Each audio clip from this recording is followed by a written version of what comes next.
வணக்கம், நான் தான் Shabdina. Welcome back to Shabdina's kitchen. இனி நம்ம கிச்சனில் பார்க்க போது அருமையான பருப்படை, அவியல், இந்த ரெண்டு ரெசிபி எப்படி பண்ணுறது பார்க்க போகிறோம். நார்மலாக நீங்கள் என்ன பண்ணுவீங்க, அடை செய்யும் போது வந்து அரிசி பருப்பு எல்லாத்தையும் ஊற போட்டு அரைச்சி அதுக்கப்புறம் பண்ணுவீங்க. ஆனால் இன்றைக்கி நம்ம பார்க்க போகிற இந்த அடையில் வந்து வெறும் பருப்பை வச்சு நான் கம்ப்ளீட் பண்ணியிருக்கேன். அதுவும் கடலை பருப்பு எப்படி யூஸ் பண்ணணும்னு சொல்லிட்டு தெளிவாக வீடியோவில் கொடுத்துருக்கேன்.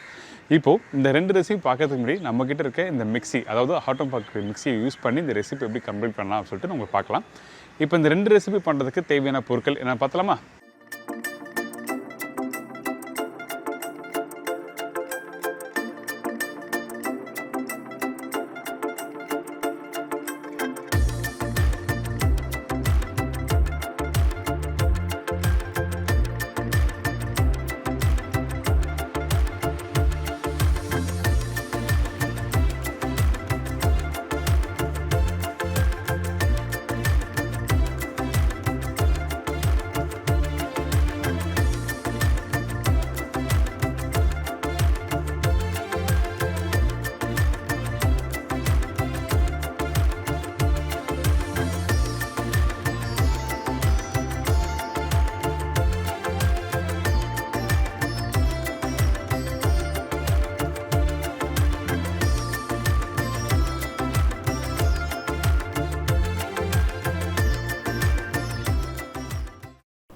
பருப்பு அடைக்கு தேவையான பொருட்கள்: கடலை பருப்பு 250 கிராம், தேங்காய் 4 பத்தை, காய்ந்த மிளகாய் 10லேருந்து 12 நம்பர், வெங்காயம் 2 நம்பர், இஞ்சி 3 துண்டு, பச்சை மிளகாய் 3லேருந்து 4 நம்பர், இடிச்ச பூண்டு 10 பல், மஞ்சத்தூள் 1/4 டீஸ்பூன், பெருங்காயம் 1/2 டீஸ்பூன், சோம்பு 1/2 டீஸ்பூன், கருவேப்பிலை தேவையான அளவு, கொத்தமல்லி தேவையான அளவு, உப்பு தேவையான அளவு, எண்ணெய் சமைக்கிறதுக்கு தேவையான அளவு. இதாங்க இந்த பருப்பு அடைக்கு தேவையான பொருட்கள்.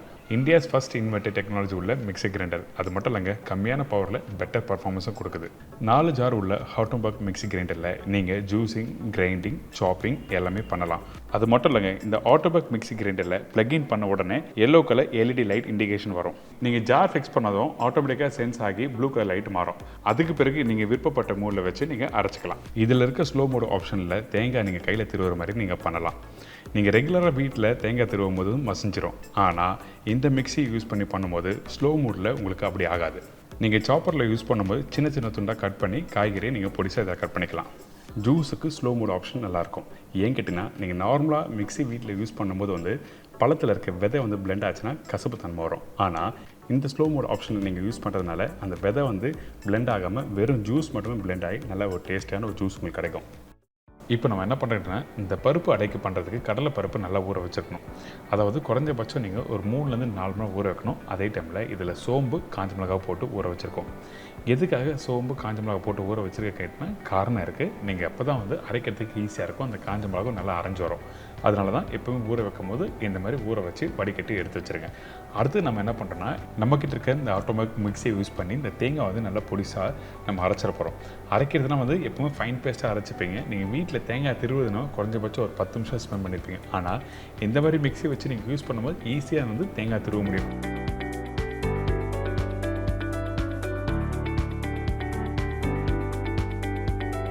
பார்த்தீங்களா, நல்லா உதிரி உதிரி வந்திருக்குல்ல.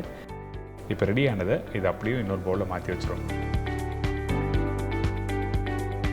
இதுக்கப்புறம் நம்ம என்ன பண்ணுறோம், ஏற்கனவே ஊற வச்ச அந்த கடலை பருப்பு இருக்குது பார்த்தீங்களா, அந்த கடலை பருப்பு, சோம்பு, காஞ்ச மிளகாய், கொஞ்சமாக தண்ணி ஊற்றிருக்கேன். இதெல்லாம் போட்ட பிறகு நல்லா திக்காக அரைச்சிருங்க. தண்ணியாக இருக்கக்கூடாது.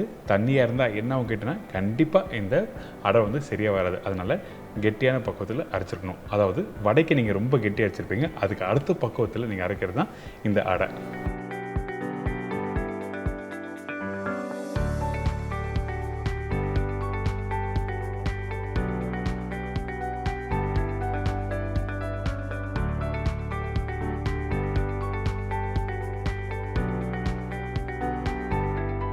இப்போ பார்த்தீங்களா, இந்த மாதிரி நல்லா ஸ்மூத்தாக அரைச்சிருக்கணும். ஸ்மூத்தான 90% பேஸ்ட்டாகவும் 10% வந்து கொஞ்சம் குறைன்னு இருக்கணும். இந்த மாதிரி பக்குவத்தில் அரைச்சா மட்டும்தான் அடை தட்டி உங்களுக்கு குக் பண்ணுறதுக்கு ஈஸியாக இருக்கும். இதுக்கப்புறம் இந்த மிக்ஸியில் சாப்பரும் கொடுத்துருக்காங்க. இதில் வந்து நம்ம என்ன பண்ணுறோன்னா, இஞ்சும் பச்சை மிளகாய் போட்டு நம்ம ஈஸியாக எப்படி பொடிசாக கட் பண்ணுறது சொல்லி பார்க்க போகிறோம். அதாவது இதில் பல்ஸ்ன்னு சொல்லி ஒரு பட்டன் கொடுத்துருக்காங்க. அந்த பட்டனை ப்ரெஸ் பண்ணி நீங்கள் ஸ்டார்ட் பண்ணால் இந்த மாதிரி பொடிசாக ஈஸியாக கட் பண்ணிக்கலாம். இதுவே வீட்டில் நீங்கள் வந்து இஞ்சி பச்சை மிளகாய் கட் பண்ணால் ஒன்று கண் எரியும், அப்படின்னா டைம் எடுக்கும். அதனால் இந்த மாதிரி ஆப்ஷன் உங்களுக்கு இருக்குன்னு சொல்லி தான் உங்களுக்கு ஈஸியாக காமிச்சிருக்கேன்.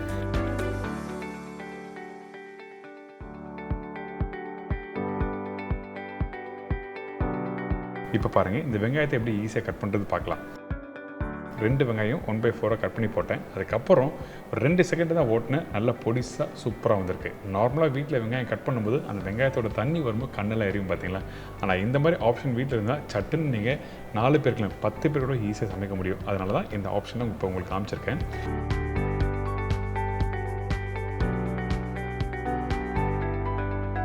அடுத்து நம்ம என்ன பண்ணுறோம்னா, ஏற்கனவே ரெடி பண்ணி வச்சுருக்கேன் இந்த கடலைப்பருப்பு இருக்குல்ல, அதில் வெங்காயம், கொத்தமல்லி, அதுக்கப்புறம் இஞ்சி, பச்சை மிளகாய், பொடிச்ச திருவி வச்சுருக்க இந்த தேங்காய், உப்பு தேவையான அளவுக்கு, கொஞ்சம் மஞ்சத்தூள், பெருங்காயம். பெருங்காயம் எதுக்காக இந்த இடத்துல யூஸ் பண்ணிக்கிட்டேன்னா, நார்மலாக வந்து இந்த பருப்பு யூஸ் பண்ணி பண்ணுற ப்ரிப்பரேஷனுக்கு நிறைய பேருக்கு வாயு ப்ராப்ளம் இருக்கும். அந்த மாதிரி ப்ராப்ளம் வராமல் இருக்கிறதுக்கு பெருங்காயம் யூஸ் பண்ணால் ரொம்ப நல்லது உடம்புக்கு. இதுக்கப்புறம் இடித்து வச்சுருக்க பூண்டு, கொஞ்சம் சோம்பு, பச்சை கருவேப்பிலை இதெல்லாம் போட்ட பிறகு நல்லா மிக்ஸ் பண்ணுங்கள். இந்த மாதிரி மிக்ஸ் பண்ணி எடுக்கும்போது நீங்கள் நார்மலாக வீட்டில் வடை பண்ணுற மாதிரி இருக்கும். ஆனால் வடை வந்து திக்காக பண்ணுற மாதிரி இருக்கும். இந்த பேட்டரை பொறுத்த வரைக்கும் கொஞ்சம் லூஸாக இருக்கணும், அதே டைமில் ரொம்ப கெட்டியாகவும் இருக்கக்கூடாது.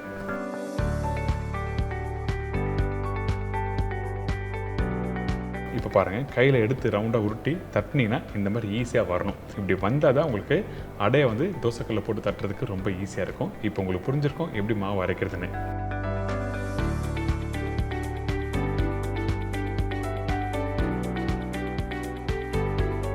இதுக்கப்புறம் தோசைக்கல் சூடாக இருக்கணும். அதில் தேவையான அளவுக்கு எண்ணெய் ஊற்றி கல்லை சீசன் பண்ணுங்கள். அதுக்கப்புறம் நம்ம ரெடி பண்ணி வச்சுருக்க இந்த அடமாவு, இந்த அடமாவு நல்லா ரவுண்டாக எடுத்து இந்த மாதிரி தோசைக்கல்லை வச்சு நல்லா தட்ட ஆரம்பிங்க. தட்டும் போது ஒட்டுச்சுன்னா அந்த டைமில் நம்மளோட விரலை வந்து தண்ணியில் தொட்டு அதுக்கப்புறம் தட்டினீங்கன்னா உங்களுக்கு ஒட்டாது. இந்த மாதிரி ஷேப்பில் மெலிசாக தட்டிருக்கணும். சைடெல்லாம் இந்த மாதிரி கரண்டி வச்சு ஈவனாக வந்து உங்களுக்கு ஷேப் வேணும்னா இப்படி பண்ணிக்கலாம். இப்போது இந்த அடை வேகிறதுக்கு குறைஞ்சபட்சம் ஒரு 2 நிமிஷம் டைம் எடுக்கும். அதனால் மீடியமான ஃப்ளேம் வச்சு குக் பண்ண ஆரம்பிங்க. அதே டைமில் தேவையான அளவுக்கு நீங்கள் எண்ணெய் அப்படி இல்லைனா பட்டர், கீ யூஸ் பண்ணிக்கலாம். இப்போ உங்களுக்கு தெரிஞ்சிருக்கும் எப்படி அடை எப்படி குக் பண்ணுறதுன்னு. இந்த மெத்தடில் நீங்கள் வீட்டில் குக் பண்ணும்போது என்னவும் கேட்டிங்கன்னா, அந்த மேல் பகுதி நல்லா கிறிஸ்பியாக வரும், உள்ளே பார்த்திங்கன்னா சாஃப்டாக இருக்கும்.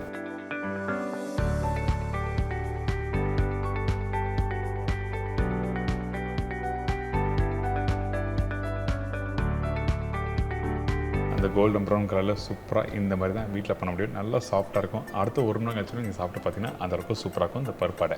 இதை தொடர்ந்து ஒரு சூப்பரான அவியல் எப்படி பண்ணுறது பார்க்க போகிறோம். இப்போது இந்த ரெசிபிக்கு தேவையான பொருட்கள் என்னென்னு பார்த்தலாமா? அவியலுக்கு தேவையான பொருட்கள்: மிக்ஸ் வெஜிடபிள் 1 பவுல், முழு தேங்காய் 1 நம்பர், தயிர் 250 ml, காய்ந்த மிளகாய் 12லேருந்து 15 நம்பர், பச்சை மிளகாய் 6லேருந்து 8 நம்பர், மஞ்சத்தூள் 1/4 டீஸ்பூன், கருவேப்பிலை தேவையான அளவு, கொத்தமல்லி சிறிதளவு, சீரகம் 3/4 டீஸ்பூன், உப்பு தேவையான அளவு, தேங்காய் எண்ணெய் சமைக்கிறதுக்கு தேவையான அளவு. இதாங்க இந்த ரெசிபிக்கு தேவையான பொருட்கள். ஃபஸ்ட்டு இந்த அவியல் பண்ணுறதுக்கு நம்ம என்ன பண்ணுறோன்னா, நம்மக்கிட்ட இருக்க இந்த தேங்காய் இருக்குல்ல, தேங்காய் பொடிசாக கட் பண்ணி வச்சுருக்கேன். அதில் கொஞ்சம் சீரகம் போட்டிருக்கோம். 3/4 டீஸ்பூன் சீரகத்தில் 1/4 டீஸ்பூன் சீரகம் போட்டிருக்கேன். அதுக்கப்புறம் 4 பச்சை மிளகாய் போட்டிருக்கோம். கொஞ்சம் தண்ணி ஊற்றி நல்லா அரைச்சிருங்க. இதை அரைக்கிற பக்குவம் என்ன கேட்டிங்கன்னா, ஒரு 90% அளவுக்கு அரைச்சிடணும். 10% குறைன்னு இருக்கணும். அப்போ தான் உங்களுக்கு வந்து இந்த அவியல் வந்து குக் பண்ணும்போது உங்களுக்கு கரெக்டாக இருக்கும். ரொம்ப ஃபைன் பேஸ்ட்டாக அரைச்சி அவியல் எப்போவுமே கம்ப்ளீட் பண்ணக்கூடாது. இந்த மிக்சியில் 1 to 3 ஆப்ஷன் இருக்குது. அதாவது அந்த ஸ்பீட் கண்ட்ரோல் பண்ணுற ஆப்ஷன் இருக்குது. 1 2 3 அதுக்கேற்ற மாதிரி சீக்கிரமாக அரைக்கும். உங்களுக்கு எது கம்ஃபர்டபுளாக இருக்கோ அதுக்கேற்ற மாதிரி நீங்கள் வச்சு நீங்கள் அரைச்சிக்கலாம். இப்போ பார்த்தீங்களா, இந்த தேங்காய் பேஸ்ட்டு நல்லா அரைச்சிருக்கும். நான் சொன்ன மாதிரி 10% குறைன்னு இருந்தால் தான் இந்த அவியல் ரெசிபிக்கு நல்லாயிருக்கும். இதுக்கப்புறம் மிக்ஸ் வெஜிடபிள். இந்த மிக்ஸ் வெஜிடபிள் 1 பவுல் இருக்கும். அதாவது குறைஞ்சபட்சம் 1/2 கிலோ காய்கறி இருக்குது. இதில் என்னென்ன காய்கறி போட்டுருக்குன்னா, கேரட், பீன்ஸ், முருங்கைக்காய், வெள்ளை பூசணிக்காய், மாங்காய், கருணக்கிழங்கு. இந்த மாதிரி எல்லா காய்கறியும் பேட்டன் ஷேப், அதாவது நம்ம விரல் சைஸுக்கு நீட்டாக கட் பண்ணி போட்டிருக்கேன். இதுக்கப்புறம் நம்ம என்ன பண்ணுறோன்னா, இந்த காயை வந்து தம் போட போகிறோம். அதனால் இந்த மாதிரி மண்சட்டியில் கொஞ்சம் தேங்காய் எண்ணெய், சீரகம், பச்சை மிளகாய், காய்ஞ்ச மிளகாய், பச்சை கருவேப்பிலை இதெல்லாம் போட்ட பிறகு கொஞ்சோண்டு மஞ்சத்தூள் போடுறேன். மஞ்சத்தூள் போட்ட பிறகு கட் பண்ணி வச்சுருக்க இந்த காய் எல்லாத்தையும் ஒன்றா போட்டு தம் போட ஆரம்பிக்கிறோம். நீங்கள் நார்மலாக அவியில் வந்து நீங்கள் வீட்டில் பண்ணும்போது காயை தனியாக வேக வச்சு அதுக்கப்புறம் தேங்காயோட போட்டு மிக்ஸ் பண்ணால் நல்லா இருக்காது. அதனால் இந்த மாதிரி தம் போட்டு நீங்கள் பண்ணால் ரொம்ப சூப்பராக இருக்கும். அதே டைமில் தேவையான அளவுக்கு உப்பும் போட்டு நல்லா மிக்ஸ் பண்ணுங்கள்.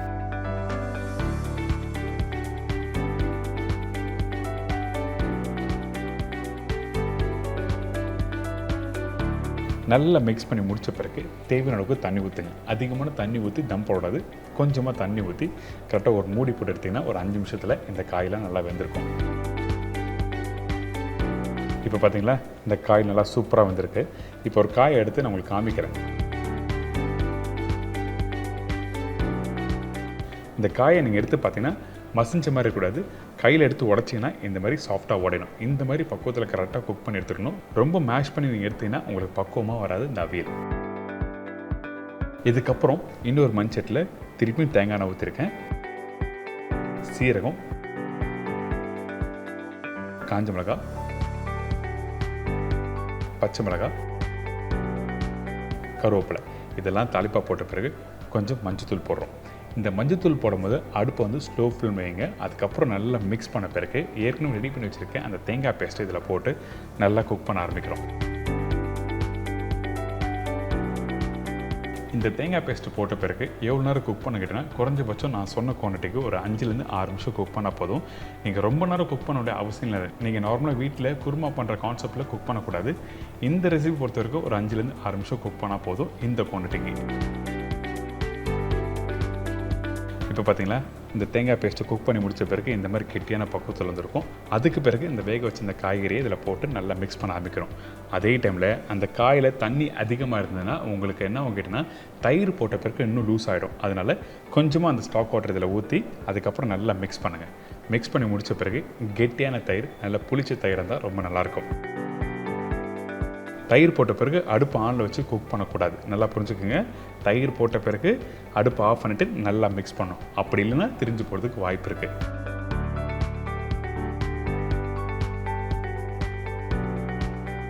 கடைசியாக கொஞ்சம் தேங்காய் எண்ணெய், அதுக்கப்புறம் கருவேப்பிலை கொத்தமல்லி போட்டு நல்லா மிக்ஸ் பண்ணி எடுத்தீங்கன்னா ஒரு சூப்பரான அவியல் ரெடி. கண்டிப்பாக நீங்கள் ட்ரை பண்ணி பாருங்கள். இந்த பருப்பு அடையும் இந்த அவியலும் நீங்கள் வீட்டில் ட்ரை பண்ணி பார்த்தீங்கன்னா அந்தளவுக்கு பிரமாதமான ஒரு ரெசிபி தான் இன்றைக்கி நம்ம சேனலில் பார்த்துருக்கோம்.